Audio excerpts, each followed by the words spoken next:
Buenos días, mucho gusto de compartir con todos y con todas ustedes.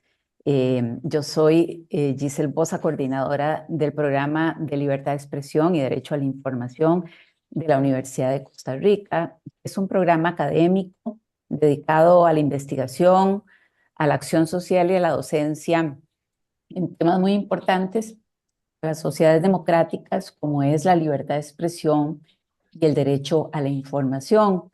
Me complace muchísimo tener esta alta participación de distintas municipalidades. Un saludo para todos y para todas. Esto demuestra el interés que tienen desde los gobiernos locales en ampliar conocimientos sobre un derecho humano que es vital en las democracias en general y en las democracias locales en particular. Así que me complace muchísimo tenerles esta mañana. Voy a compartir una presentación. Antes quiero dar las gracias a la Unión Nacional de Gobiernos Locales por el interés en este tipo de capacitaciones, lo que muestra también el interés que hay en el municipalismo costarricense sobre este tema. Eh, voy a compartir esta presentación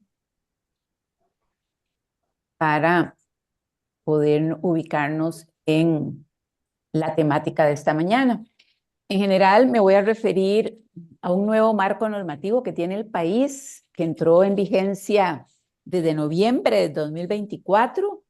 Es la Ley Marco de Acceso a la Información Pública. ¿Qué alcances y qué obligaciones tiene este instrumento normativo? Es muy importante para todo el funcionariado público porque aplica a todo el sector público en Costa Rica, desde los poderes del Estado, la administración descentralizada y todos los otros entes públicos, incluso no estatales, así como sujetos privados que administren, exploten recursos públicos. Además, aplica esta ley a partidos políticos, así que es un marco normativo amplio. Nos interesa ver que es muy importante porque establece obligaciones a cargo de todas las personas funcionarias públicas, no solo de algunos y algunas, sino que en general establece obligaciones para todas las personas porque en general cuando ejercemos competencias públicas manejamos, generamos, procesamos, sistematizamos información. En esa medida tenemos obligaciones también a la ciudadanía. Entonces me voy a adentrar básicamente en la Ley Marco de Acceso a la Información Pública, los alcances. Hay otras normas en Costa Rica que, digamos, están muy vinculadas con el derecho de acceso a la información pública y que establecen algunas otras obligaciones particulares, pero particularmente vamos a hablar de esta ley. Les decía que esta ley entró en vigencia a finales del 2024. Es una ley que todavía no está reglamentada por el Poder Ejecutivo. Recientemente la Sala Constitucional le dio un plazo adicional al Poder Ejecutivo para que reglamentara la ley, pero recordemos que aunque la ley no esté reglamentada, es una ley vigente. Tan es así que ya la Sala Constitucional ha estado dictando resoluciones donde cita particularmente algunos de los alcances de la Ley Marco de Acceso a la Información Pública. En realidad nos vamos a ocupar esta mañana de hablar, bueno, las ventajas de tener una ley de acceso a la información pública, los alcances generales que tiene este nuevo marco normativo, quienes están obligados, a quienes, digamos, alcanza las responsabilidades por este cuerpo normativo, los principios, el procedimiento, las publicaciones de manera oficiosa que tienen que hacer los entes públicos, entre ellos las municipalidades, y el régimen sancionatorio. Además, la ley establece también la necesidad de que las instituciones cuenten con políticas afirmativas para garantizar este derecho. En general, podemos decir que el derecho de acceso a la información pública es un derecho, digamos, no solo es un concepto que alcanza a las administraciones públicas, sino que tenemos que tener claro que es un derecho humano. Es un derecho además fundamental reconocido en nuestro ordenamiento jurídico interno y que tiene una amplísima protección en las sociedades democráticas y que por lo tanto tenemos que tener muy claro que cuando ejercemos la función pública tenemos que ser garantes de este derecho. Es un derecho humano protegido desde la Declaración Universal de los Derechos Humanos, el artículo 19, el 19 del Pacto Internacional de los Derechos Civiles y Políticos, el 13 de la Convención Americana de Derechos Humanos y a nivel interno el artículo 30 de nuestra Constitución Política. Establecen el derecho que tiene toda persona, podríamos definirlo de manera sencilla, de buscar y de obtener, no solo de buscar, sino también de obtener información de interés colectivo, información catalogada como pública. ¿Por qué es importante este derecho? Bueno, muy claro, porque abona a una cultura de integridad en la administración pública. No podríamos evitar el abuso del poder, la corrupción, la arbitrariedad en el ejercicio de las competencias públicas si no contamos con información de el desempeño de esas autoridades públicas o de ese funcionario público. Entonces, digamos que es una herramienta para luchar contra el abuso del poder y para luchar contra la corrupción. Por eso interesa, desde luego, desde la ciudadanía, pero también nos interesa desde el ejercicio de nuestras competencias públicas. ¿Por qué era necesario contar con una ley de acceso a la información pública en Costa Rica? El país no tenía una ley de acceso a la información, ya les digo, tenía la garantía en el artículo 13 de la Convención y en el 30 de la Constitución, pero no teníamos una ley de acceso a la información. Lo que existía era la ley del derecho de petición.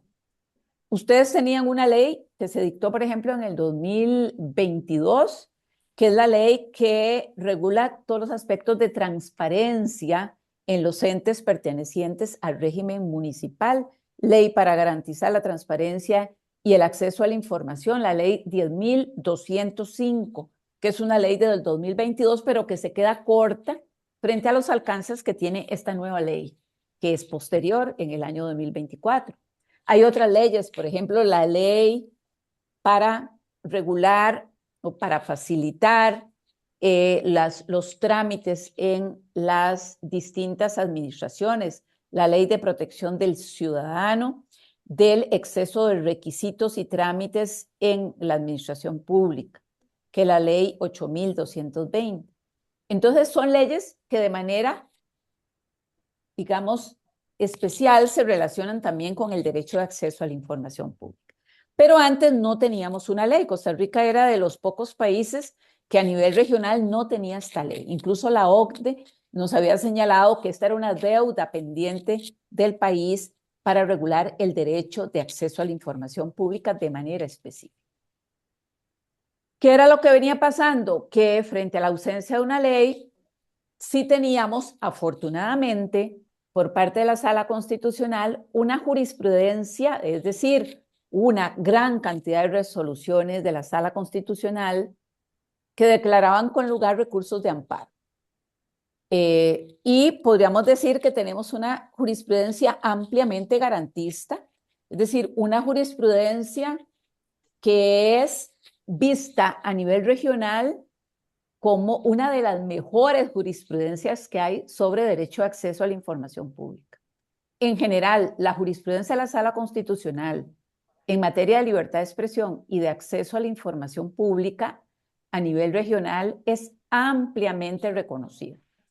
Es decir, se considera que tenemos uno de los mejores tribunales constitucionales de la región porque garantiza ampliamente la libertad de expresión y el derecho de acceso a la información pública. Ustedes podrán ver que uno de los derechos más garantizados en la jurisprudencia de la Sala precisamente es el derecho de acceso a la información pública. Quizá algunas de las municipalidades de ustedes en algún momento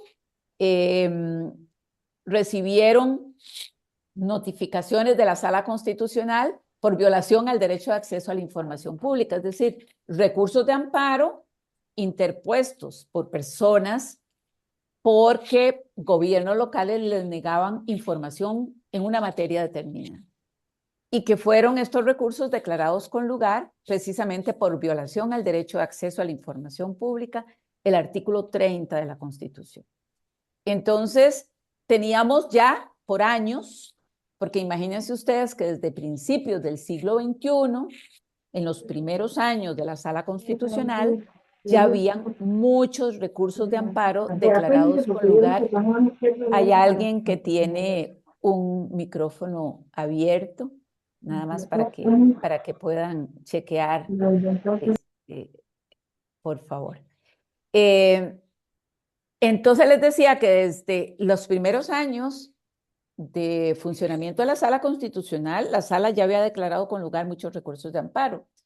Es más, antes de la misma existencia de la Sala Constitucional, recuerden que las salas se fundan en 1989, antes ya la Corte Plena que conocía de recursos de amparo, había declarado con lugar allá por los años 80 un recurso de amparo interpuesto contra el gobierno de entonces, el gobierno del expresidente Luis Alberto Monge, porque se había declarado secreto de Estado un informe sobre el sector agropecuario. Y la Corte Plena en ese momento, porque todavía no existía la Sala Constitucional, declara con lugar un recurso de amparo porque no procedía declarar secreto de Estado esa materia. Y acoge el recurso y lo declara con lugar. Vean que tenemos mucha historia en donde se le ha garantizado al país que el derecho de acceso a la información pública es un derecho fundamental en nuestra Constitución política. ¿Qué establece esta ley también? ¿Y por qué es importante? Porque establece un procedimiento y órganos responsables. Y esto es muy importante para cada uno y cada una de ustedes, para que sepamos que ya existe un procedimiento para entregar información a la ciudadanía y que además existe la posibilidad en la misma ley de que se generen procedimientos administrativos disciplinarios porque personas funcionarias obstaculizan el derecho o le niegan información a la ciudadanía. Es decir, antes la sala declaraba con lugar un recurso de amparo, ordenaba a una municipalidad que entregara la información, pero no establecía, por ejemplo, la obligación de iniciar un procedimiento contra esa persona. Y ya esta ley establece un procedimiento, sanciones contra funcionarios y funcionarias públicas que obstaculizan el derecho de acceso a la información pública. Eso es muy importante porque también tiene implicaciones en el ámbito de la responsabilidad por el ejercicio de la función pública. Y además es una ley muy importante porque establece algunos principios que yo siempre les digo que por parte del Programa de Libertad de Expresión de la Universidad de Costa Rica, participamos en el proceso de formación de esta ley con algunas observaciones y con algunas sugerencias que fueron incorporadas en la ley. Y, por ejemplo, insistimos en que se debía incluir un artículo para obligar a las instituciones públicas a que establecieran políticas afirmativas para garantizar el acceso a la información a sectores vulnerabilizados. Es decir, este es un derecho que particularmente se ve violentado o vulnerado en el caso de algunas personas. Por ejemplo, personas con discapacidad, porque no tienen posibilidades de acceder a información en los órganos públicos, personas adultas mayores que no tienen posibilidades, en producto de la brecha digital, no tienen posibilidades de entrar a un sitio web y bajar una información. Niños, niñas, mujeres, vimos, por ejemplo, con la pandemia, cómo precisamente la brecha digital impactó muchísimo otros derechos humanos. Y por eso era importante que garantizáramos este derecho, pueblos indígenas, por ejemplo, cuánta de la información en sitios web de las instituciones están en lenguas originarias. Así que nos parecía importante que se garantizara este derecho para todos los sectores y para todas las personas. Es decir, que el acceso a la información no estuviera signada por la discriminación o por una violación al principio de igualdad. Es decir, que las instituciones se vieran obligadas a hacer algo, a proponer algo para garantizar el acceso a la información para todos los sectores. Vean que este es un derecho de todas las personas, ahora vamos a ver, pero es un derecho que aplica también para cada uno y cada una de ustedes, es decir, ustedes son también titulares de este derecho y por lo tanto también a nivel interno podría resultar exigible. Por ejemplo, a nivel interno, por ejemplo, en la relación consejo municipal-alcaldías, desde luego las alcaldías estarían obligadas con los regidores y con regidoras a entregar toda la información necesaria, ya que sería una aplicación a nivel interno del derecho que tienen todas las personas y sobre todo quienes ejercen puestos de decisión de acceder a la información que les permita ejercer ampliamente sus competencias. Entonces, es un derecho que es de todas las personas y que aplica en todas las vías, ¿verdad? Nadie, y aquí empezamos, digamos, a hablar un poquito del derecho, en las administraciones públicas, en las municipalidades, en las universidades, nadie es propietario de la información y tenemos que partir por ese principio. La información no le pertenece al funcionariado público, no le pertenece a las municipalidades, no le pertenece a las universidades, no le pertenece a los ministerios, le pertenece a la ciudadanía. Y entonces el principio básico es el principio de que toda información, el principio, la regla, después vamos a ver las excepciones a la regla. La regla es que la información es de la ciudadanía y que toda información que tienen las municipalidades en principio es pública y que solo por excepción y con justificación es de carácter confidencial o privado y no a la inversa. Digamos que el derecho de acceso a la información pública es un derecho que se ha venido, digamos, construyendo no solo desde 1948, cuando en la Declaración Universal de Derechos Humanos se recoge en el artículo 19 que toda persona tiene derecho a buscar, más bien a recibir y difundir información, y que en el artículo 13 de la Convención se diga que toda persona tiene derecho a buscar, recibir y difundir información, sino que es un derecho que se ha venido fortaleciendo a la luz de una serie de procesos en los estados, procesos de reforma del Estado, procesos de fortalecimiento de la democracia participativa. Ustedes tienen en el Código Municipal un artículo, el artículo 5, que es muy importante, y es la obligación de los gobiernos locales de promover la participación de la ciudadanía, la participación de los habitantes del cantón en las decisiones del gobierno local. Y para poder participar es muy importante tener información. Es decir, es un derecho que va muy vinculado a otros derechos. Para poder participar de los asuntos públicos requiero información como ciudadana. Para poder ejercer el derecho a la educación, necesito información. Para poder ejercer el derecho a la cultura, necesito información. Para ejercer la libertad de expresión, para poder opinar sobre los servicios que me da la municipalidad, yo necesito información. Entonces, por eso es un derecho que se dice que no solo es un derecho en sí mismo, sino que es un derecho muy importante para el ejercicio de otros derechos.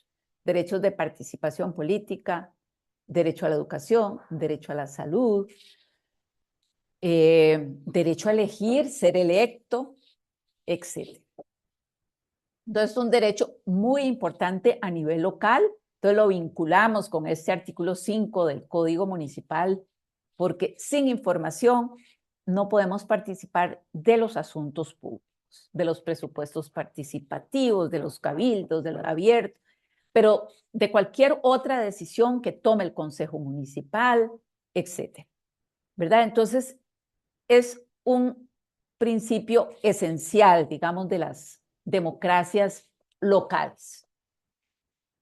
Recordemos además, y muy vinculado con esto, no nos podemos olvidar del principio de legalidad. Es decir, todo funcionario público, toda autoridad pública, desde aquellos que toman decisiones, desde aquellos que están en la cúpula, desde los órganos colegiados como los consejos municipales o la figura de las alcaldías, hasta todo el funcionariado de una municipalidad está sometido al principio de legalidad.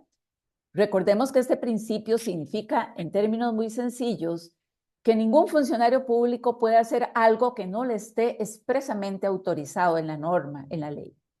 Entonces estamos obligados a acatar, a someternos al principio de legalidad. Y en este caso, desde luego, en el caso de la Ley Marco de Acceso a la Información, digamos, es un conjunto de obligaciones que nos establece la ley como parte de nuestras funciones.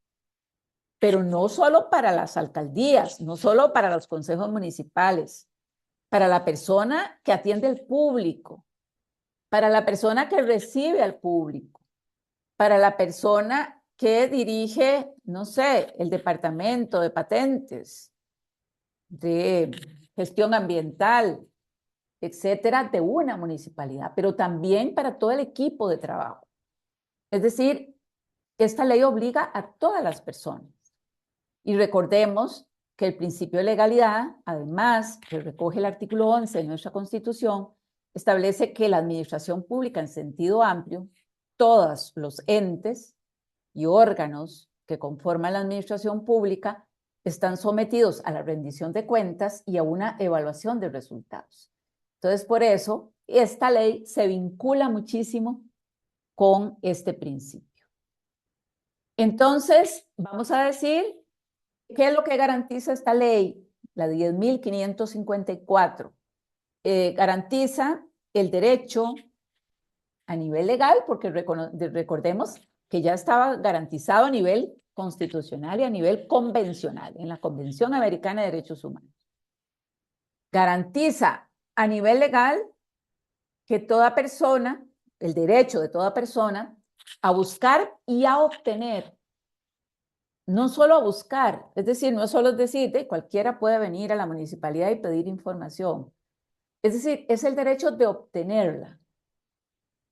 Y además esta ley garantiza que también la persona tiene derecho a la tutela de la sala constitucional. Es decir, si se me niega en la municipalidad, voy a tener derecho a recurrir a la sala constitucional por la vía del recurso de amparo. Y este derecho se tutela en varios principios. No todos están en esta filmina. Hay una gran cantidad de principios que vienen en la norma, en la ley 10.554, pero recordar solo algunos. Ya dijimos, la información se presume pública. Toda información que manejan ustedes en las municipalidades, en principio, sería información pública. Entonces me van a decir, ¿cómo que toda la información es pública? Bueno, vamos a ver cómo aplicarían las excepciones. Pero en principio la regla es que partamos de que la información no nos pertenece. La información no es de patentes, no es de gestión ambiental, no es de la alcaldía, no es del consejo municipal, es de la ciudadanía.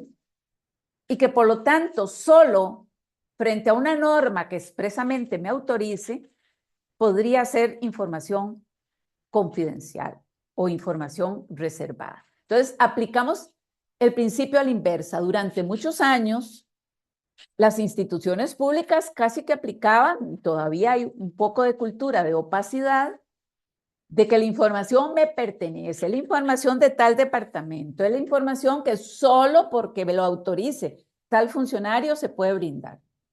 Es la información en la que el jerarca, si no da permiso, no puede salir, Dios guarde. ¿Verdad? Ese es el principio de opacidad o interpretar que la información no es de la ciudadanía, sino que es del funcionario o del departamento o del consejo.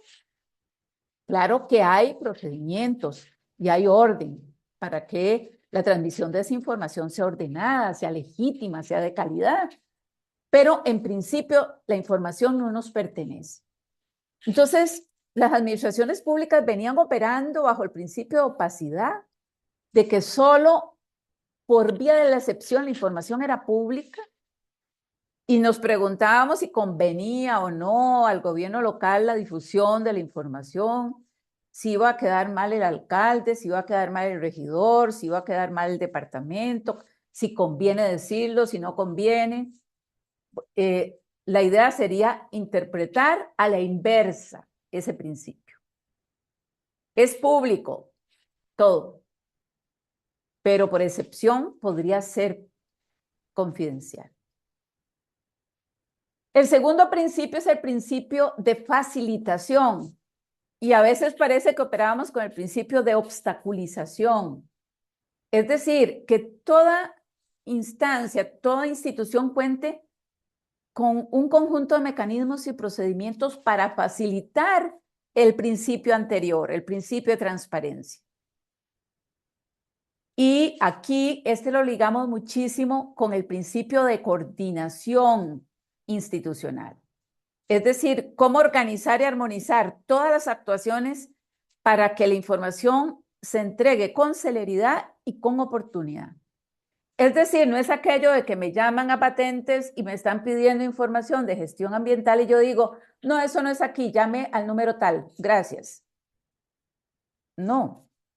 Sería un gobierno local, una municipalidad, que tenga un procedimiento para que esa persona ciudadana no tenga que volver a gestionar la información y facilitarle desde la persona que atiende el teléfono,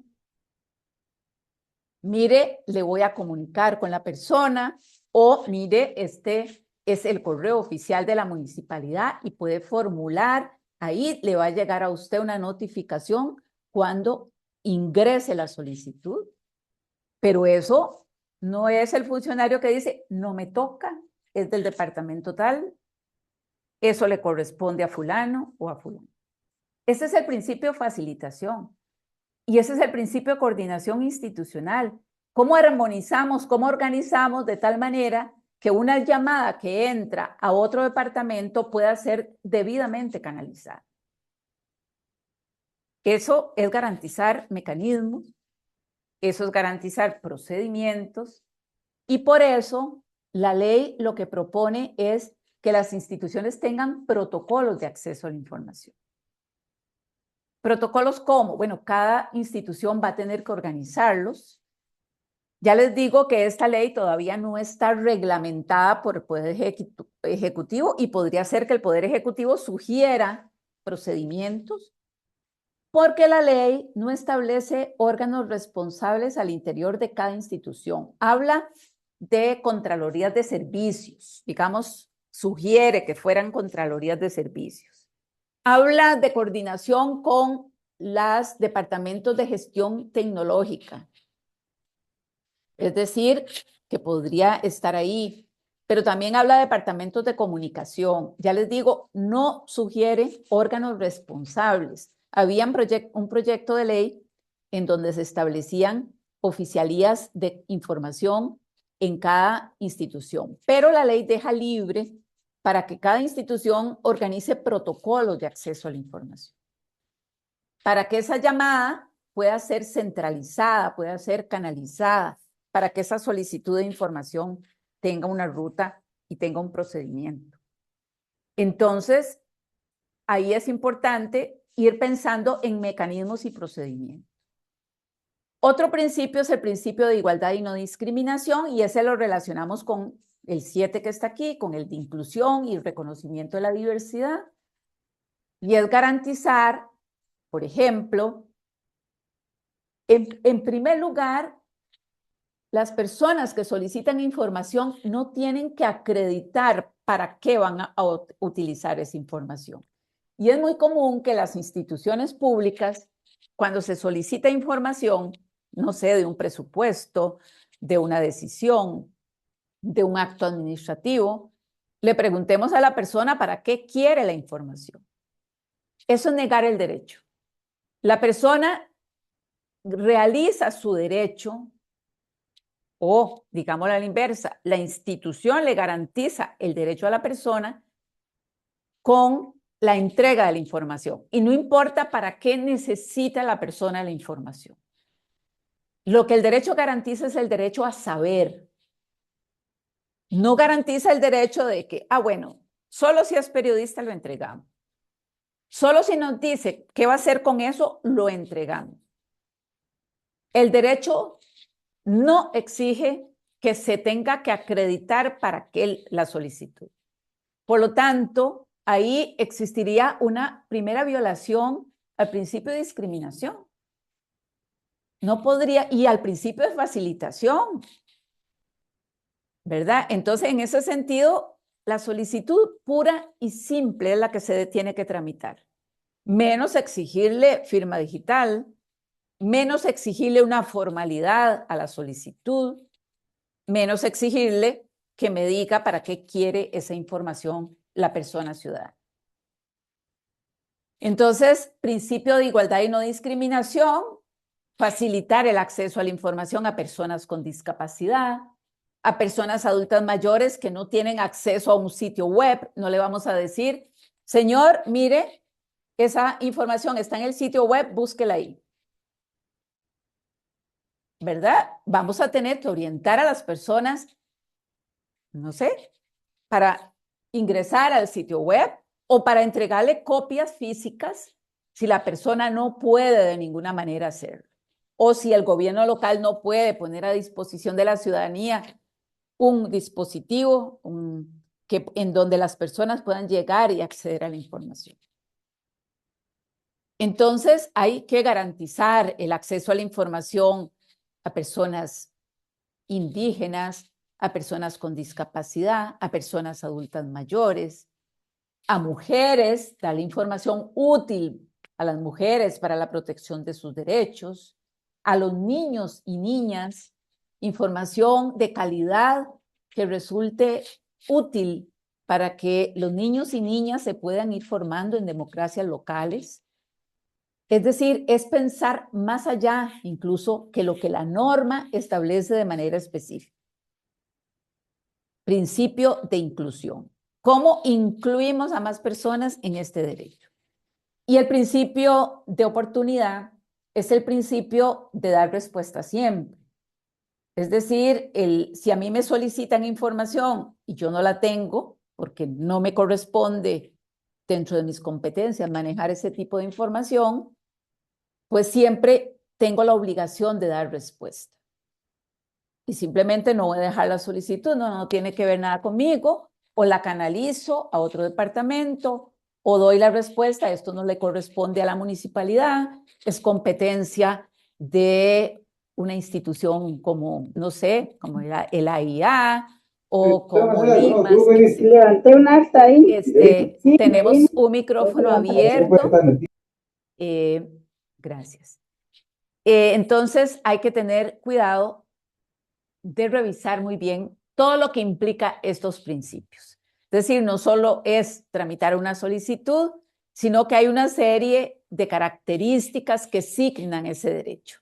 Desde presumir que la información pública y la carga de la prueba para demostrar que no es pública es de la administración. No es simplemente responder, señor fulano de tal, no se le entrega la información porque es confidencial. Bueno, ¿por qué es confidencial? Porque está protegida por la ley de protección de la persona frente al tratamiento de sus datos personales, porque es información sensible, porque es información sobre un procedimiento, una investigación que está apenas iniciando. ¿Por qué no la puedo entregar? Eso le corresponde, la carga de la prueba de la administración, es de la municipalidad. Decirle por qué no se le entrega.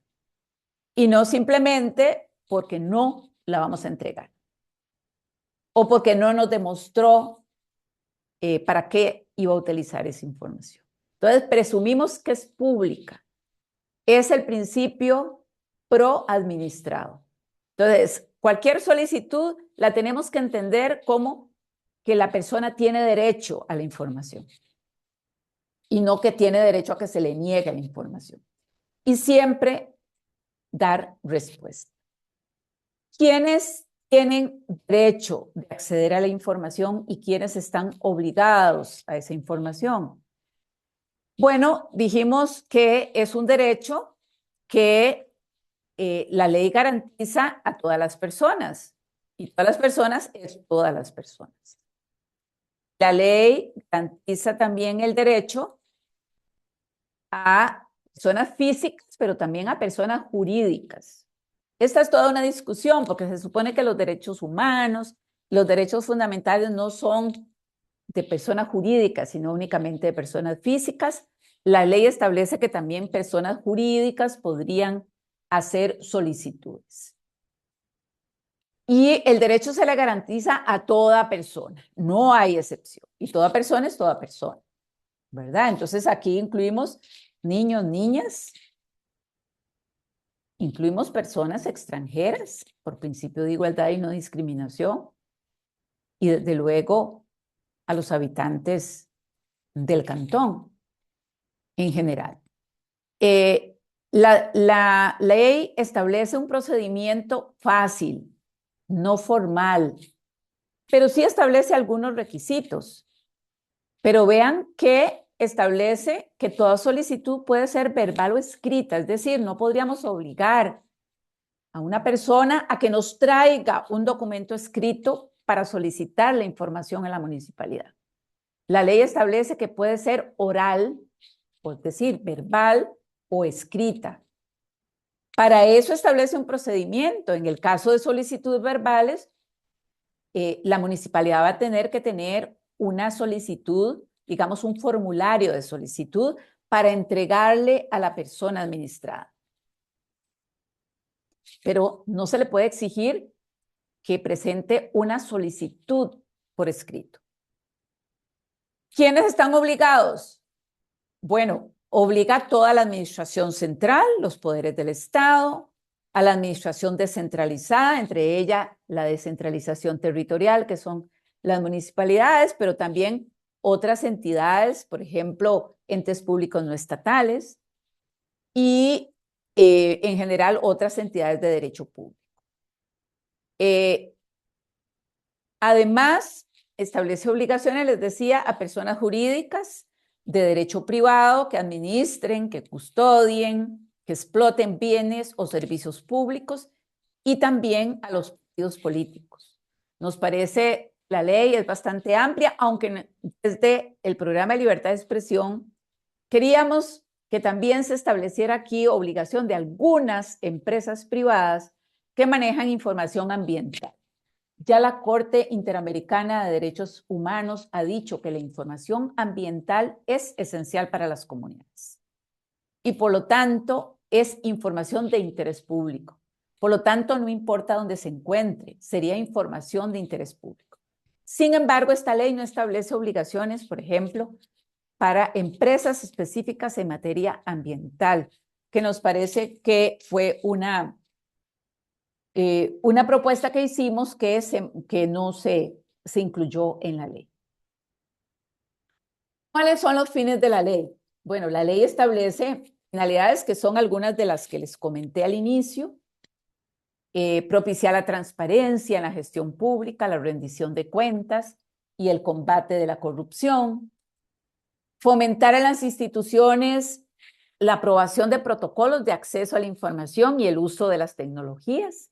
Yo creo que a estas alturas de la ley ya tendríamos que tener o al menos estar trabajando en protocolos de acceso a la información en cada una de las municipalidades que establecen mecanismos de trazabilidad, es decir, de identificar desde el inicio el ingreso de la solicitud y darle seguimiento, monitoreo, hasta que esa solicitud sea cumplida, sea entregada la información si corresponde a la ciudadanía.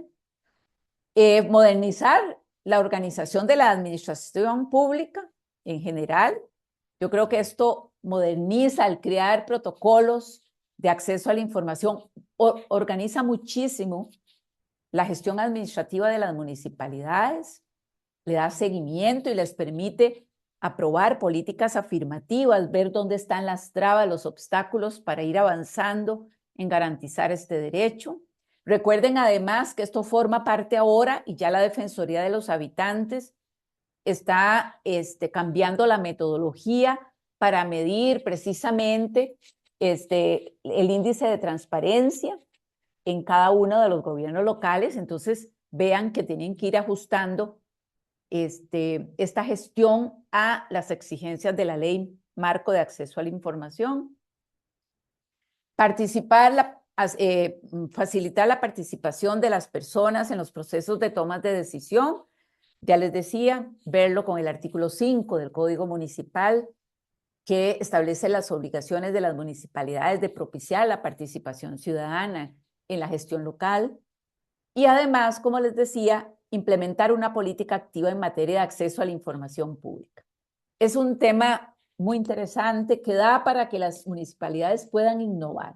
Imagínense qué lindos sitios web municipales con información local para niños y niñas y adolescentes, para que conozcan su cantón, para que conozcan su municipalidad, para que tengan información, por ejemplo, para personas con discapacidad, información accesible para personas con discapacidad según establece la ley, información útil para personas adultas mayores frente a la enorme brecha digital que hay, pero también frente a la transformación demográfica que tenemos. Hoy vamos a tener más personas adultas mayores en los gobiernos, en las democracias locales, en los cantones.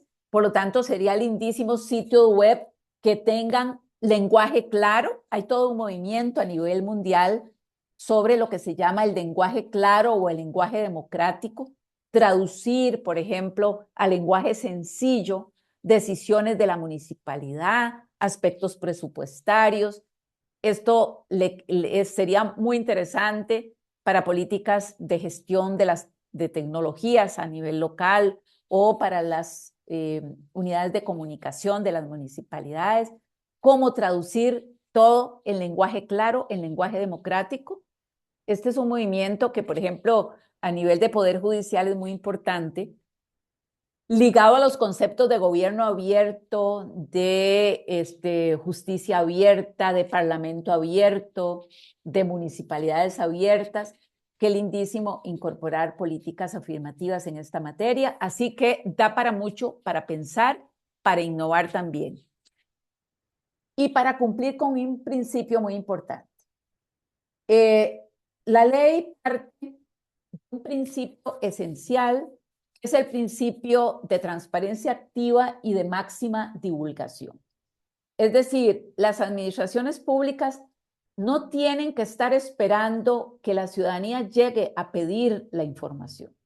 Es decir, municipalidades que no estén ahí, digamos que tengan un protocolo ya aprobado, etcétera, pero que únicamente ejercen una transparencia pasiva, es decir, que frente a la solicitud de la información responden, pero que nunca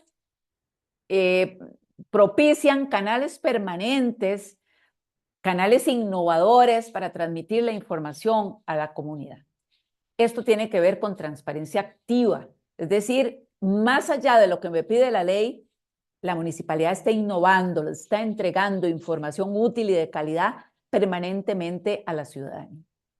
Entonces, en esto es muy importante el principio de transparencia activa y el principio de máxima divulgación.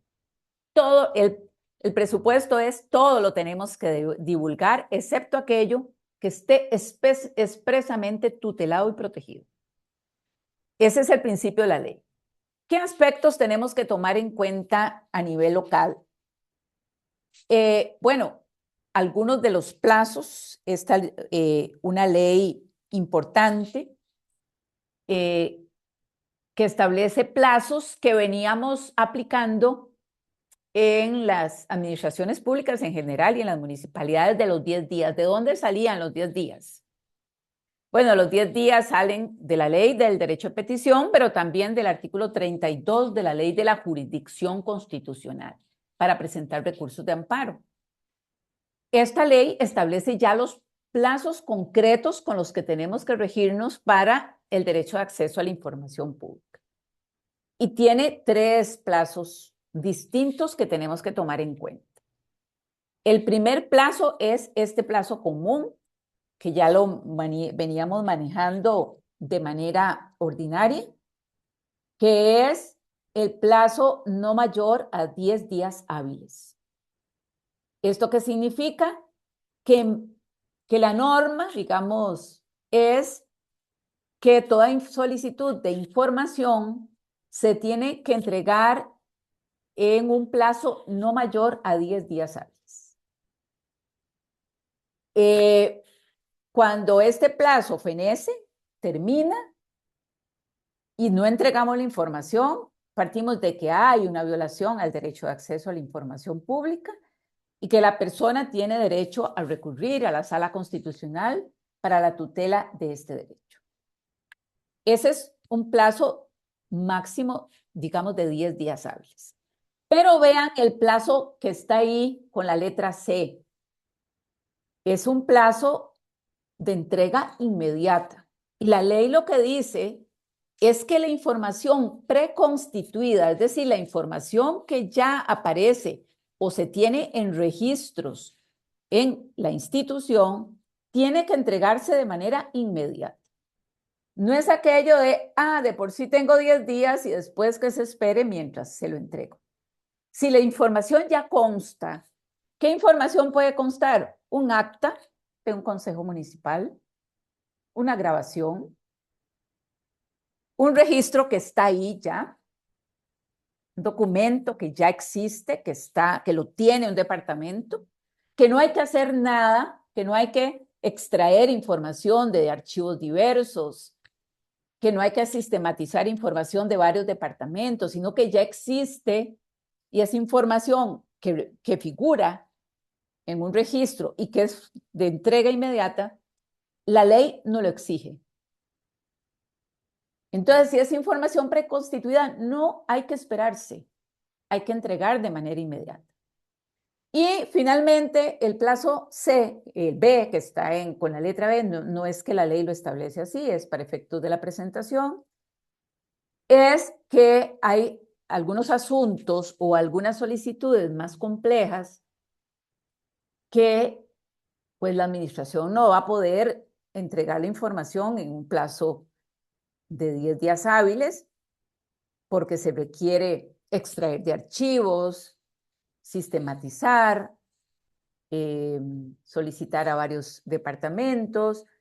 En ese caso, se puede ampliar digamos, el tiempo de entrega a un mes, máximo un mes, pero se tiene que justificar.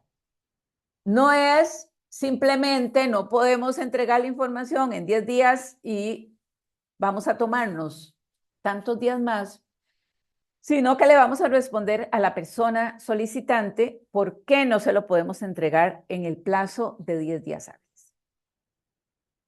Y se tiene que justificar y se le tiene que responder en el plazo de 10 días por qué la solicitud no se entrega en ese plazo. No es que la administración se toma el derecho de ampliar el plazo hasta el mes y a los 15 días les dijo, mire, es que no hemos podido todavía, pero tenemos un mes. No es así.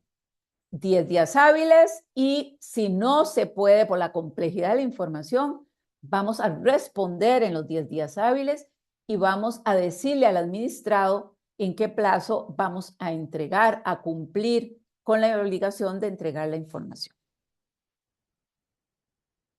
Esos serían los 3 plazos. Entonces recordemos, hay un plazo de entrega inmediata si la información es preconstituida, hay un plazo adicional, hay un plazo de 10 días que es el ordinario y hay un plazo mayor que se tiene que justificar de máximo un mes no prorrogable. No sé, Escolín, si tenemos alguna consulta en el chat y si no, para continuar.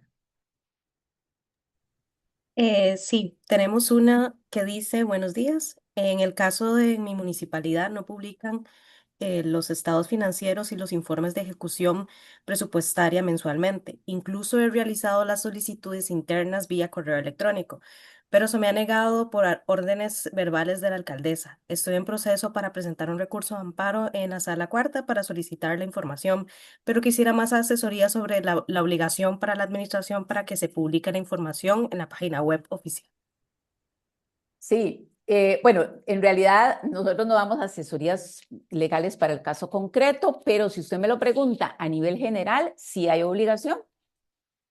Y ahora vamos a ver cuál es la información oficiosa que la ley exige que se tiene que establecer en el sitio web de manera actualizada y que podría dar lugar a que una persona interponga un recurso de amparo por omisión de el cumplimiento de lo que se llama información oficiosa. Ahora vamos a ver cuál es la información oficiosa que exige la ley, ¿verdad? Tenemos otra pregunta, disculpe. Sí, Scully, Sería, adelante. ¿bajo qué criterios jurídicos y objetivos podrían calificarse como abusivo el ejercicio del derecho de petición o de acceso a la información cuando una persona presenta solicitudes reiteradas, masivas, publicadas o manifiestamente desproporcionadas? Asimismo, ¿con qué herramientas jurídicas, administrativas y tecnológicas cuentan las municipalidades para gestionar estas actuaciones y proteger sus recursos institucionales sin restringir legítimamente, perdón, el derecho fundamental al acceso a la información pública? La Sala Constitucional ha reconocido que puede existir un ejercicio abusivo del derecho de petición.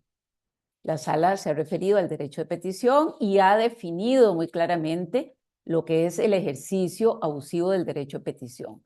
Pero la administración tendría que alegarlo frente a una omisión de entrega de información en un recurso de amparo ante la Sala Constitucional.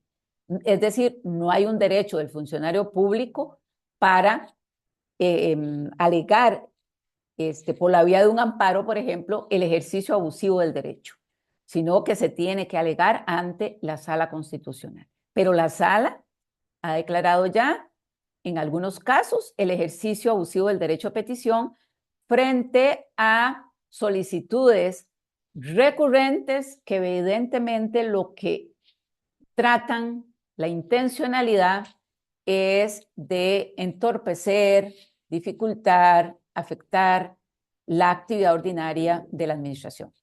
Entonces, es importante. Sin embargo, mientras no esté declarado, pues la ciudadanía tiene derecho a presentar cuantas solicitudes sean necesarias.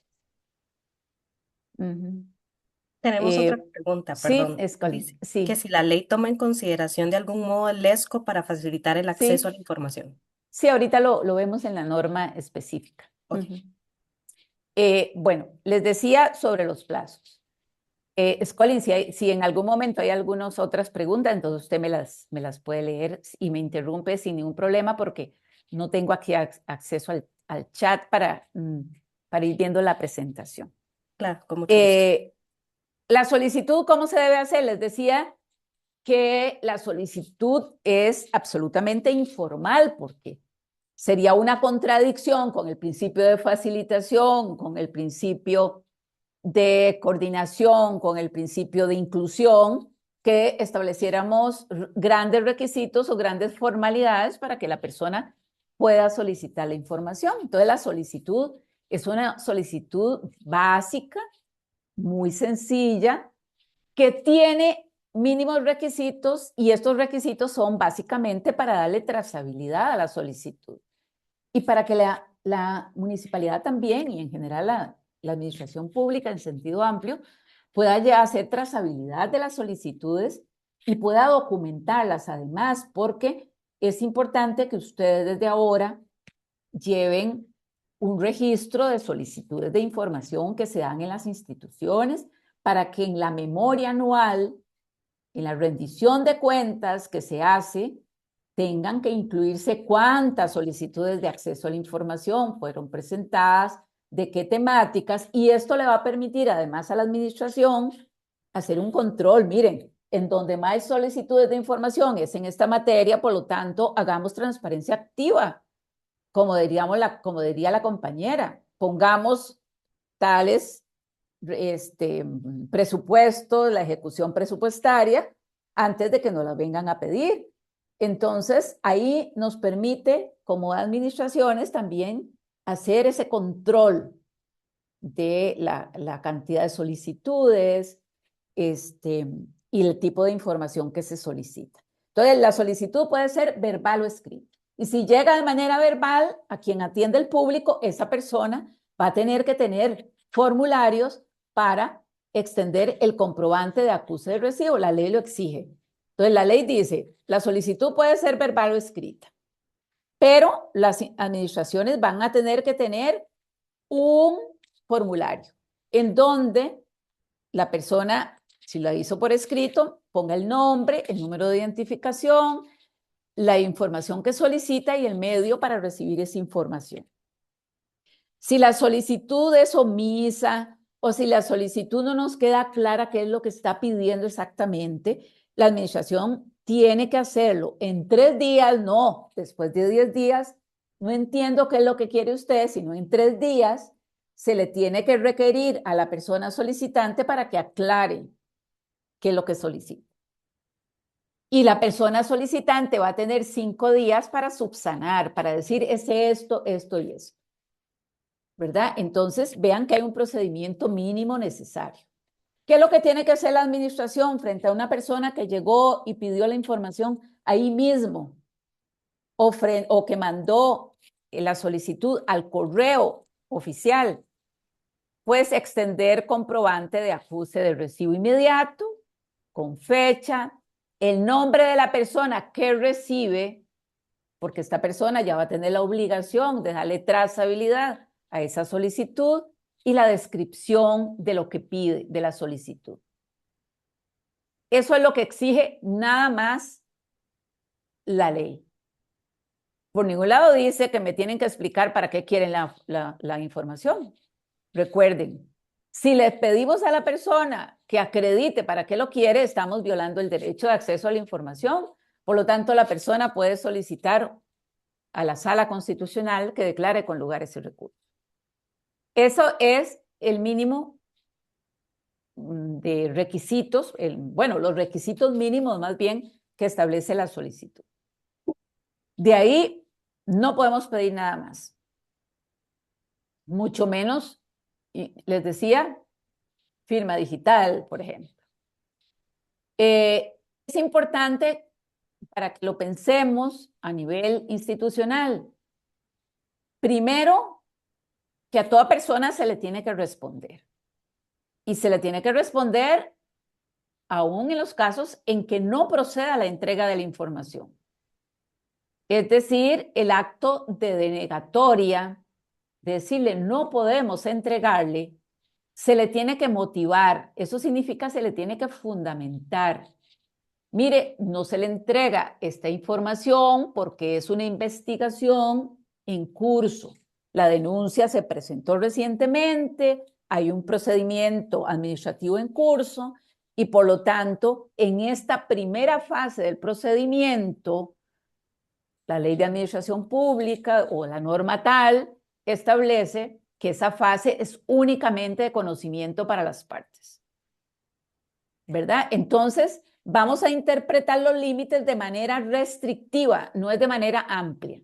O es información sensible. Recuerde que hay una ley específica que regula la protección de la persona frente al tratamiento de sus datos personales y en este caso podría ser información sensible. ¿Cuál es información sensible en general? Es aquella información más protegida, más tutelada. Y generalmente estos datos se protegen porque pueden dar lugar a discriminación. ¿Qué datos? Por ejemplo, la creencia religiosa, la afiliación política, la orientación sexual, el origen étnico, la condición socioeconómica de una persona, son datos que hay que proteger. Entonces, en esa medida, pues nos podemos fundamentar en la ley de protección de la persona frente al tratamiento de sus datos personales. Entonces, el acto se tiene que motivar, ¿verdad? ¿Qué es bueno en los protocolos que vayan a crear las instituciones? Que empecemos a pensar, por ejemplo, qué información manejamos en las municipalidades que está protegida por normas especiales. Secreto bancario, secreto tributario, procedimientos disciplinarios, procedimientos por hostigamiento o acoso sexual, ¿verdad? La protección de víctimas, incluso la protección del denunciado en la fase inicial, antes de que exista un acto final que resuelva el procedimiento. Hay una serie de normas y entonces lo ideal sería que en las municipalidades el funcionariado tenga claro cuáles son datos especialmente protegidos, porque se tiene que fundamentar la denegatoria. ¿Cuál es otro paso que tenemos que dar desde ahora, desde el 2024 a finales? Solo que todavía hay, digamos, un poco de desconocimiento de la ley, que se tiene que disponer de un correo electrónico oficial. Hay algunos recursos de amparo que he visto contra gobiernos locales, contra municipalidades, precisamente en donde la sala señala muy claramente la omisión de tener un correo electrónico oficial para recibir solicitudes de información. Entonces aquí es muy importante también la existencia de este correo electrónico. Pero además tener desde ya un formulario específico y accesible en la página electrónica para efectos de hacer estas solicitudes de acceso a la información. Bueno, tenemos ahí también un micrófono abierto, por favor, por aquello de que vayamos a escuchar alguna conversación que no podemos escuchar. Entonces, tener ese formulario específico y accesible en la página electrónica. Recuerden también que las personas no tienen que justificar las razones por las que solicita la información para lo que sea. Recuerden que el derecho es el derecho a saber, nada más. No es el derecho a saber para poder hacer crítica política. No es el derecho a saber para poder participar en tal actividad. Es el derecho a saber puro y simple que garantiza los instrumentos de derechos humanos. Y la importancia de entregar la información en formatos abiertos y accesibles. Hay varios recursos de amparo declarados con lugar por la sala contra instituciones públicas en general, porque han entregado bases de datos en formatos encriptados, en formatos, digamos, cerrados, que no permiten el procesamiento, la distribución, etc. Entonces, la sala, y esto es uno de los principios de la ley, tutelan la entrega de información en formatos abiertos y accesibles, ¿verdad? ¿Cuáles derechos tienen las personas usuarias, las personas que recurren a nuestras instituciones? Bueno, a ser informadas si la información se encuentra o no en poder de la municipalidad. En poder de la municipalidad. No se le está diciendo a ser informadas si la información está o no en su departamento. Por eso, ese asunto lo tiene que resolver internamente la municipalidad. Y que nadie le diga, no es aquí, es en el otro departamento. Sino que pueda canalizar efectivamente esa solicitud. Que la entrega sea expedita, ese es un derecho que tienen las personas. Por eso, si la información es preconstituida, está en registros, entreguémosla de manera inmediata.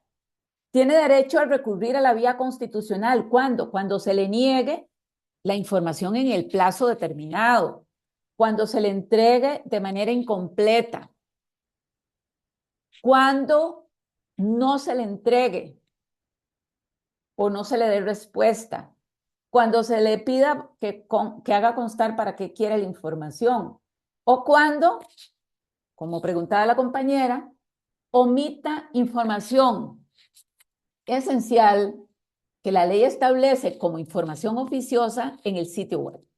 Es decir, cualquier persona entra al sitio web de la institución y si no está eso, podría interponer un recurso de amparo. Tiene derecho, como les decía, y esto lo insistimos mucho, a no justificar para qué quiere la información y a no ser objeto de desigualdad o discriminación. Y esto es muy importante por el principio de inclusión y el principio de no discriminación. No podríamos decirle a una persona adulta mayor, señor, eso está ahí en el sitio web, no podemos entregarle copias. Señor, no, mire, es que no tengo dispositivos en mi casa, yo no sé manejar internet. Bueno, la municipalidad va a tener que solucionarle a esa persona para no ser objeto de discriminación, ¿verdad? Entonces va a tener que establecer en sus protocolos cómo proceder frente a solicitudes que evidentemente son más dificultosas, pero que evidencian una vulnerabilidad. Dice la ley sobre el derecho a comunicarse por medios electrónicos con la administración. Vean que la Sala Constitucional ha declarado con lugar muchos recursos de amparo por violación en municipalidades a la no transmisión de las sesiones municipales por redes o en plataformas digitales. Precisamente porque la Sala ha reconocido que hay un derecho de las personas a comunicarse por los medios electrónicos y que no es posible que hoy en día, con todas las posibilidades electrónicas que hay, las municipalidades o los órganos colegiados de las municipalidades, digo, porque la mayoría de ustedes son de ahí, pero en general de las administraciones, no se comuniquen por medios electrónicos o no usen todas las facilidades electrónicas para facilitar el derecho.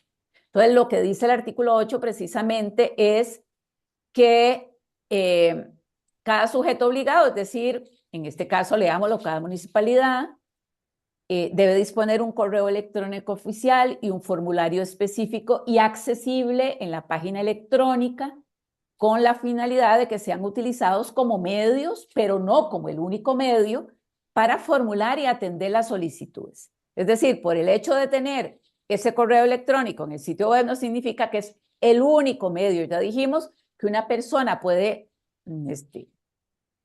presentarse y solicitar información de manera verbal. Cuando la información pública requerida se encuentre disponible previamente en la página electrónica, la administración podrá indicar a la persona solicitante en forma sencilla sobre la forma de acceder a esa información. Podría decir, mire, hay una computadora disponible para usuarios, aquí le podemos indicar dónde se encuentra esa información para que usted la consulte. Estoy citando un medio. Pero dice además, a las personas con discapacidad visual se les debe brindar la información por medios digitales o en formato sonoro o en braille. En este caso, la persona con discapacidad va a indicarle a la administración de qué manera puede obtener la información de manera más oportuna, ¿verdad? Entonces vean que hay una obligación de manera específica. Se les debe brindar la información por medios digitales o en formato sonoro o en braille. Eso lo establece el artículo 8 para la consulta. Por lo tanto, también la administración tiene el deber de adoptar herramientas tecnológicas que faciliten la comunicación digital con la ciudadanía, eliminando obstáculos que impidan o que dificulten el acceso a los servicios públicos. El problema de la brecha digital no va a ser un problema de la persona usuaria, sino más bien lo tiene que resolver la persona, la administración pública. Hay un régimen sancionatorio, les decía. Por ejemplo, la ley establece por primera vez, y esto es muy importante, antes la sala declaraba con lugar un recurso de amparo. En algunos casos, en abstracto, condenaba a daños y perjuicios a la administración, pero antes la Sala Constitucional no ordenaba procedimientos disciplinarios contra funcionarios públicos. Ahora lo está haciendo. Lo está haciendo, ya está citando esta ley, y le ordena a la administración condenada que proceda, analice la posibilidad de un procedimiento disciplinario, que sería un procedimiento disciplinario de carácter laboral, contra el funcionario público que hizo que la administración fuera condenada en la jurisdicción constitucional por violación al derecho de acceso a la información.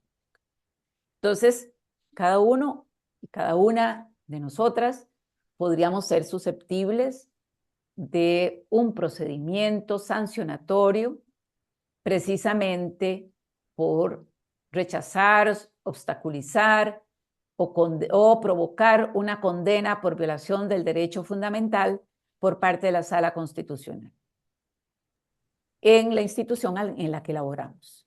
Esto es el artículo 15, párrafo final, y establece algunas sanciones, por ejemplo, desde llamadas de atención hasta suspensiones sin goce de salario. Entonces es importante que sepamos que también esto nos puede traer consecuencias a nivel disciplinario laboral. Por primera vez hay una ley que establece particularmente faltas leves y graves por violación o por omisión o por acción para garantizar el derecho de acceso a la información pública. La pregunta que nos hacían, ¿cuáles son las obligaciones que tienen las administraciones públicas de tener en el sitio web? Y esta es una lista taxativa, es decir, es el mínimo obligatorio, es el piso. A partir de ahí, transparencia activa. Ojalá toda la información que manejan las municipalidades que no están aquí en este artículo. Esto es lo que dice expresamente la norma, es decir, que la violación a uno de esos requisitos podría dar lugar a un recurso de amparo ante la Sala Constitucional por omisión. Es decir, se tiene que tener el marco normativo, la estructura orgánica, el directorio, los servicios, la descripción de los trámites, los mecanismos para la presentación de solicitudes de información, de denuncias y sugerencias, el horario, el listado de los funcionarios, las clases de puestos, sus requisitos, los procesos de reclutamiento, el índice salarial vigente, las planillas con el salario bruto, los resultados de la evaluación de desempeño de los funcionarios, el plan anual operativo, los planes y presupuestos, los procesos de contratación, los informes de ejecución presupuestaria, las memorias anuales, las estadísticas sobre investigaciones internas, actas de los órganos colegiados, informes de viajes, estadísticas de subsidios, becas y donaciones. Una lista taxativa que deben cumplir las instituciones como mínimo obligatorio. A partir de ahí, todo lo demás, ojalá que responda a todos los otros principios que pueda estar en un sitio web. Omisión a esto podría dar lugar a una tutela en la vía constitucional, en la jurisdicción constitucional. Permiso, María Giselle, tenemos Sí, una pregunta. sí, Nos pregunta adelante. que si en el marco de la ley, ¿qué responsabilidad tiene una municipalidad de entregar documentos elaborados o emitidos por otra institución pública, pero que se encuentren en sus expedientes, archivos o sistemas por haber sido recibidos en el ejercicio de sus competencias? Por ejemplo, ¿debe entregar una aprobación presupuestaria emitida por la Contraloría de la República o puede remitir a la solicitud a tal institución emisora? También tenemos otra pregunta parecida sobre si la municipalidad puede, perdón, si la municipalidad tiene información o informes de otras instituciones cuando se realizan trabajos en conjuntos, como por ejemplo con el Ministerio de Salud, y si puede dar acceso a estos informes. Yo diría que sí podría, aunque la ley no lo establece, le establece las competencias de información generada, pero yo diría que todo funcionario público está obligado a garantizar la información de interés público. Y si no está protegida por una norma o por una cláusula de confidencialidad amparada a una norma, yo diría que toda institución pública debe ser garante del acceso a la información pública.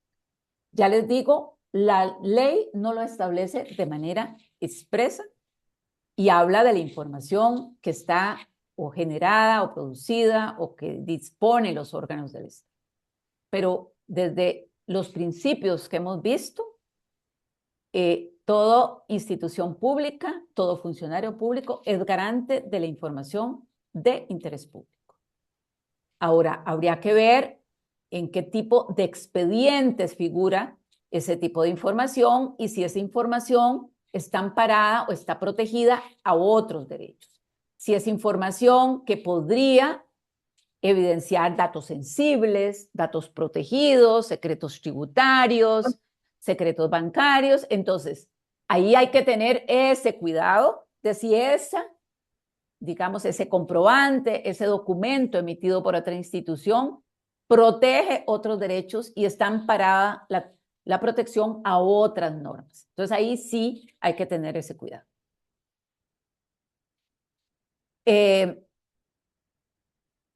Prohibición de discriminación para tener acceso a la información. Yo les decía que este principio de inclusión es muy importante. Este artículo 7 nos complace muchísimo porque fue un artículo que gestionamos que se incluyera desde el programa de libertad de expresión de la universidad. Y aquí era precisamente donde incluíamos el principio de no discriminación, pero también el principio de inclusión. Es decir, la información se le tiene que entregar a toda persona sin hacer distinción.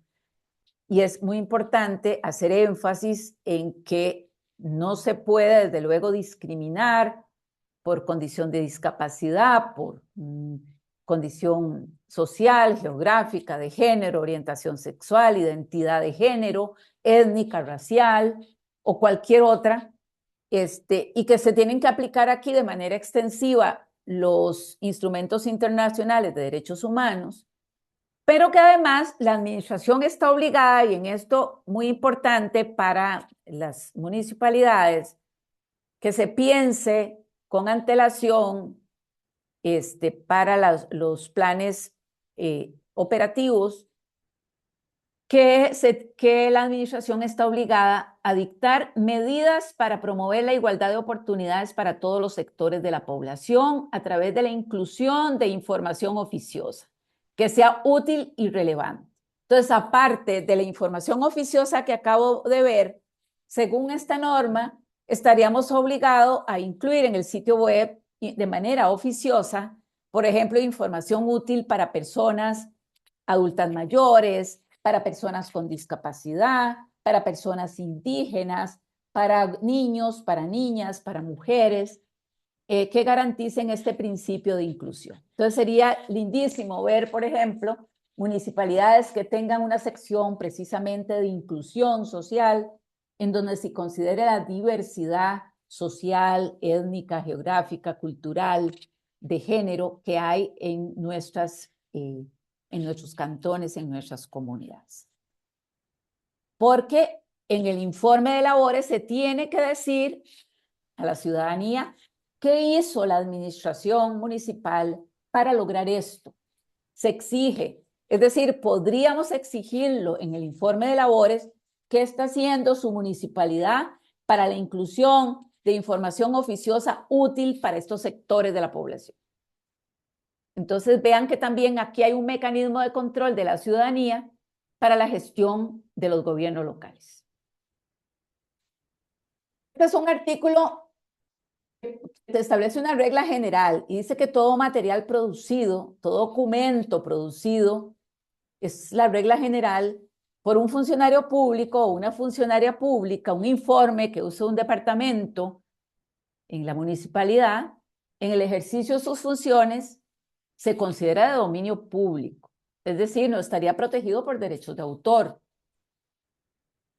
Aquí habría que ver la aplicación de otras normas, por ejemplo, de información que involucre secretos comerciales, secretos industriales y todo para ponderar derechos. Pero vea que en principio se dice que todo material producido es de dominio público. Un video, un documental, un informe, un manual, sería de dominio público. Y entonces hay una regla general. y lo único que establece la excepción de datos personales. Yo pienso que en esta norma hay que establecer también un balance con lo que tiene que ver con protección de propiedad industrial y otros derechos regulados en otras normas. ¿Cómo actuar desde ahora? Eso es en general, es una ley que no es tan extensa, que ustedes la pueden revisar, porque no quería pues aburrirlos artículo 1, artículo 2, sino elaborar principios, procedimientos, protocolos, para decirles, bueno, cómo actuar desde ahora, qué es importante que hagamos desde las instituciones. Primero, trabajar protocolos institucionales. Y para eso, ya les digo, la ley no está reglamentada por el Poder Ejecutivo, pero podríamos ir trabajando protocolos institucionales. ¿Cómo vamos a proceder? Actualizar sitio web para cumplir con la información oficiosa. Y definir políticas afirmativas para la inclusión de sectores vulnerabilizados. Establecer ya, si no lo tienen, correos institucionales y formularios de solicitudes de información en el sitio web. Recordar el principio proadministrado, es decir, toda la información es pública, excepto si tenemos una norma que nos dice que es privada. Trazabilidad, establecer en la municipalidad cómo le vamos a dar seguimiento a las solicitudes, llevar una bitácora, un registro, sistematizar o centralizar las solicitudes de información en un único órgano en la municipalidad. Podría ser. Y repensar cuál información tiene la municipalidad que debe ser especialmente tutelada y especialmente protegida. Datos sensibles que manejamos, por ejemplo. Entonces, establecer eso. Hay algunas instituciones que ya tienen protocolos de acceso a la información. Entonces, trabajar en esos protocolos, asignar responsabilidades internas, ver cómo va a ser la trazabilidad, discriminar los tipos de información que manejamos. ¿Cuáles son tendencias jurisprudenciales? En esta última parte, porque tampoco quería, pues, extenderme muchísimo en la exposición mía, para no aburrirlos. Tendencias jurisprudenciales. Estas son algunas cosas, no todas, que ha dicho la Sala Constitucional sobre acceso a la información en las municipalidades. Y ya ustedes, algunas de estas resoluciones posiblemente tienen que ver con municipalidades a las que ustedes pertenecen. Y ya las saben, pero básicamente para recordarlas. Recordemos, en general, hay varias sentencias de las que revisamos que la Sala Constitucional ha declarado con lugar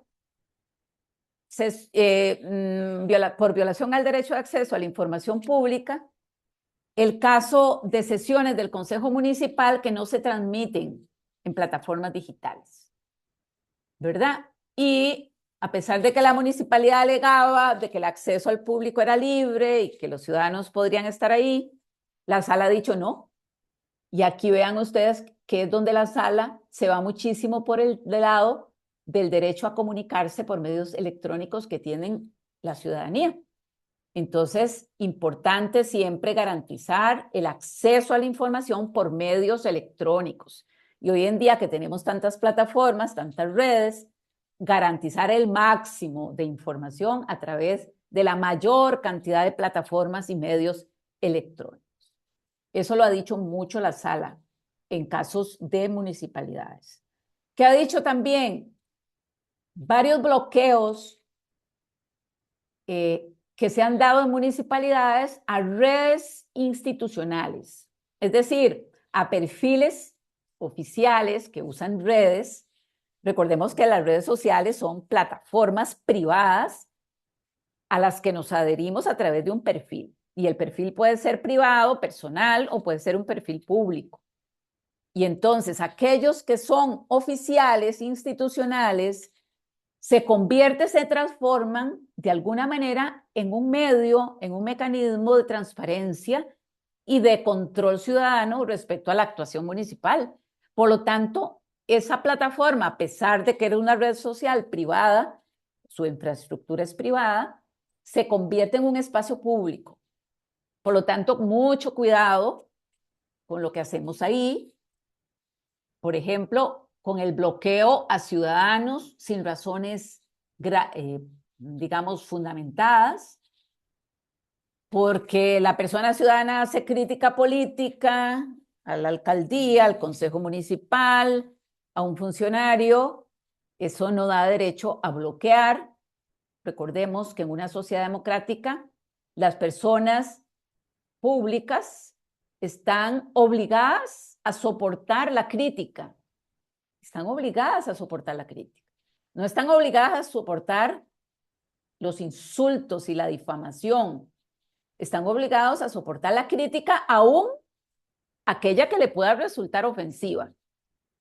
Y en esa medida tienen que tener un amplio margen de tolerancia hacia la crítica, sobre todo hacia la crítica política o la crítica en el desempeño del cargo. Por lo tanto, no se permite que podamos bloquear a una persona ciudadana porque hizo crítica de una gestión o del desempeño de un cargo.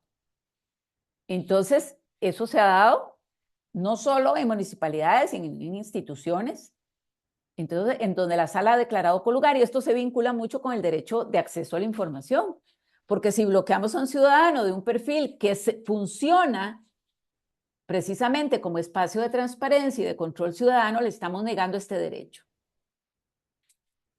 Ahora, el acceso a la información de la ciudadanía a órganos deliberativos no se satisface con el acceso físico, por eso es importante la transmisión en distintas plataformas, por eso es importante la disponibilidad actualizada de las actas y de las grabaciones de esas sesiones municipales, porque el derecho no se realiza únicamente porque yo pueda ir a una sesión o no. Otro caso que tiene que ver con municipalidades a las que ustedes pertenecen, es la no publicación del horario y los temas que se van a discutir en una sesión municipal. Y la sala ha considerado que es de vital importancia para promover y ejercer la participación ciudadana y el diálogo democrático. Aquí lo ligamos nuevamente con el artículo 5 del Código Municipal, que obliga a las municipalidades a garantizar y a propiciar la participación ciudadana en los asuntos públicos. El carácter público, bueno, y sobre esto, sobre el horario del tema, algunas municipalidades han alegado que a veces los temas se cambian a última hora, no importa. Ha dicho la sala, no importa, la ciudadanía puede después recibir, se modificó el orden del día, pero la ciudadanía tiene derecho a conocerlo porque eso le permite participar de la cosa pública. Ahora, aquí hay una excepción. El carácter público de esas sesiones no transforma toda la información que maneja en información pública. Y hay casos de municipalidades, por ejemplo, que han conocido públicamente de denuncias y de procedimientos administrativos contra personas en donde evidentemente se ponen en conocimiento público casos que pueden lesionar el honor de una persona. Entonces, hay que tener muy claro qué partes de esas sesiones están protegidas. Esto es muy claro, la sala ha dicho, no solo en el caso de municipalidades, que por ejemplo las actas en principio son públicas y manejamos el principio de publicidad, pero que las instituciones de esas actas pueden proteger aquella información que es confidencial. Datos sensibles, procedimientos en la fase de investigación, aquella información que está protegida por normas específicas. Claro, vamos a tener que fundamentar por qué esa información se protege. Y la carga de la prueba está a cargo de la municipalidad. Ahora, ¿qué ha dicho la municipalidad sobre las cuentas, por ejemplo, en redes sociales, los perfiles en redes sociales que manejan, por ejemplo, regidores pero que son sus cuentas personales. ¿Pueden bloquear a alguien ahí o no lo pueden bloquear? Depende para qué use ese regidor o esa regidora esa cuenta. Si la usa para informar sobre el desempeño del cargo, se convierte en un espacio de rendición de cuentas. Y por lo tanto, no podría legítimamente bloquear a alguien. Eso se ha dado con diputadas, por ejemplo. Hay 2 casos de 2 diputadas que manejan su red social personal para hacer rendición de cuentas. En un caso, la sala considera legítimo el bloqueo y en otro caso no lo considera legítimo. ¿Cuándo resulta legítimamente bloquear un comentario o un usuario? Cuando evidentemente estamos frente a violación grave de otros derechos, al orden público, a la seguridad, a la tranquilidad. Cuando hay ataques o discursos de odio, cuando se incite a la violencia, cuando hay discursos de odio por razones de género, de orientación sexual, de origen étnico, pero para eso es muy importante que las municipalidades en el uso de sus redes sociales tengan reglas de moderación, más allá de las reglas comunitarias que tienen las redes sociales cuando nos adherimos a un perfil. Es importante dejarle muy clara a la ciudadanía esas reglas del diálogo. No bloquear por crítica política, no bloquear por valoración en el ejercicio del cargo, aunque resulte desagradable. En donde legítimamente la sala ha considerado es cuando hay ataques de carácter personal y por la condición de la persona. Una mujer regidora por ser mujer, violencia política de género, o por la orientación sexual de una persona, o por el origen étnico, o porque es un mensaje que incita a la violencia contra personas migrantes, por ejemplo. Entonces, tiene que demostrarse la gravedad. No es que así nomás podemos bloquear. Y la sala ha dicho además que en algunos casos de bloqueo legítimo de usuarios no puede ser un bloqueo definitivo, sino únicamente en ese momento alrededor de un tema. Entonces, los perfiles de redes sociales de las instituciones pueden limitar o deshabilitar comentarios cuando existan razones objetivas, razonables y vinculadas al interés público. Pero recuerden que toda acción de un órgano público está sometido al control de constitucionalidad. Por eso, frente a un recurso de amparo, la sala va a valorar si fue legítimo o no esa limitación de un comentario. Toda limitación de acceso o cancelación de acceso a la página debe fundarse, por lo tanto, en comprobadas razones y que sean realmente graves. Tampoco, si vamos, por ejemplo, la sala ha dicho que los perfiles institucionales pueden tener desde el inicio, habilitadas o no, la posibilidad de comentarios. Podría ser que la municipalidad abrió un perfil en una red social y únicamente para informar a la ciudadanía. Pero si abre la posibilidad de comentarios, no puede permitir únicamente a unos usuarios y a otros no. Es decir, bloqueemos a todos los que políticamente no nos resultan afines, pero a estos sí, porque nos halagan con sus comentarios. Eso sería absolutamente ilegítimo. Podría dar con lugar un recurso de amparo por violación al derecho de acceso a la información, pero por violación también al sentido amplio al derecho a la libertad de expresión.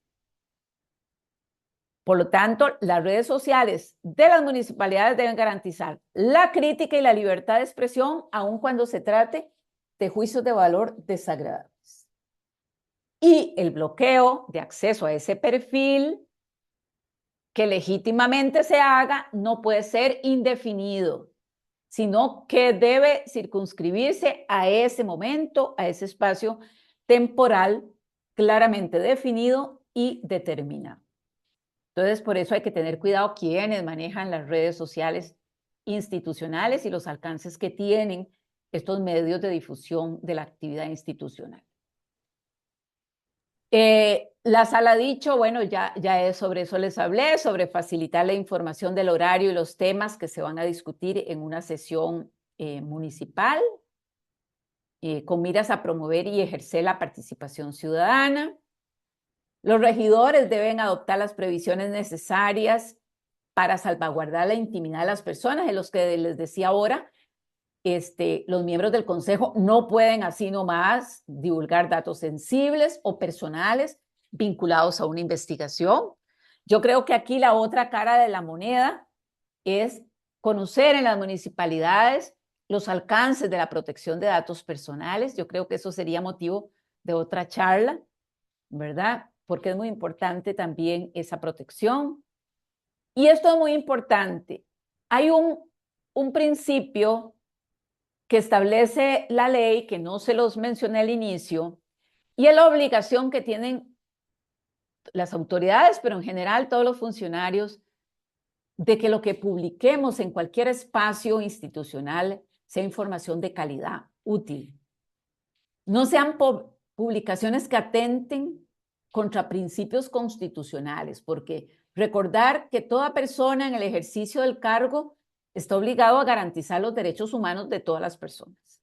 Por lo tanto, violentaría este principio de calidad de la información y de garantía de los derechos humanos funcionarios municipales desde los más alto nivel, y especialmente estos que en sus discursos violen principios de presunción de inocencia o derechos de las comunidades en condición de vulnerabilidad, por ejemplo, de personas migrantes, de personas con discapacidad, de grupos sociales determinados, mancillar el honor y el buen nombre de personas específicas en perfiles institucionales, quebrantar el derecho de mujeres, de niños, de adolescentes, de personas sexualmente diversas.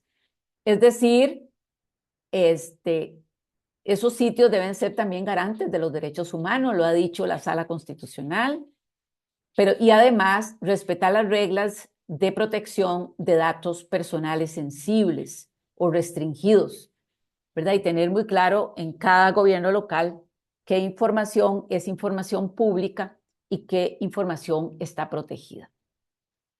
Voy a dejar hasta aquí para ver si tienen información. Nada más decirles,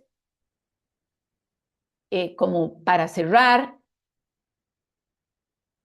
sobre las obligaciones que tenemos las personas funcionarias públicas y sobre todo aquellas que tienen el discurso, las que hablan a nombre y por cuenta de un gobierno local, una representación política, un liderazgo político local, un funcionario a cargo de un departamento en una municipalidad, pero también las personas que manejan perfiles de redes sociales, las personas que atienden público.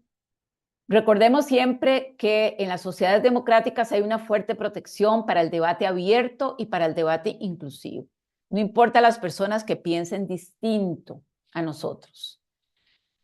Las personas que ejercen función pública desempeñan un papel muy importante en la configuración de la agenda de los medios locales. Y por eso es muy importante también proteger a los medios locales, a los medios de comunicación locales. Yo sé que hay ahora el surgimiento muy claro de una serie de medios, de generadores de contenidos, que algunos no son medios periodísticos porque son más medios en donde ejercen legítimamente, sí, la libertad de expresión y de opinión, pero que no son medios periodísticos. Pero en general, toda persona, no importa en qué papel esté, tiene el derecho de acceso a la información. Entonces, es importante garantizar siempre la mayor diversidad en el debate público, impedir los ataques a periodistas y personas por el ejercicio de su derecho a la libertad de expresión. Desde luego, recuerden, no hay un derecho al insulto, no hay un derecho a la amenaza. Hay que respetar la independencia editorial de todos los medios y no decir a este medio le damos información porque es un medio afín a la municipalidad, pero este no, ¿verdad? Ahí sería una violación al derecho de acceso a la información pública, garantizar la asignación de publicidad a todos los medios, no solo a los medios que queremos premiar porque hablan muy bien de la municipalidad. Ahí es una violación indirecta a la libertad de expresión. La asignación de publicidad pagada en medios únicamente afines. Y las personas funcionarias públicas tenemos que tolerar un mayor nivel de crítica que los ciudadanos comunes. ¿Y por qué? Bueno, porque voluntariamente nos expusimos al escrutinio público, especialmente quienes tienen puestos de elección popular. Voluntariamente se expusieron y por lo tanto voluntariamente tienen que aceptar ese mayor nivel de crítica política. Estas son únicamente algunas ideas, algunas nociones para ejercer nuestro trabajo. Ya les digo, no estoy hablando de obligaciones sobre de las personas que en las municipalidades ejercen puestos de poder, no solo quienes llegaron ahí en puestos de elección popular.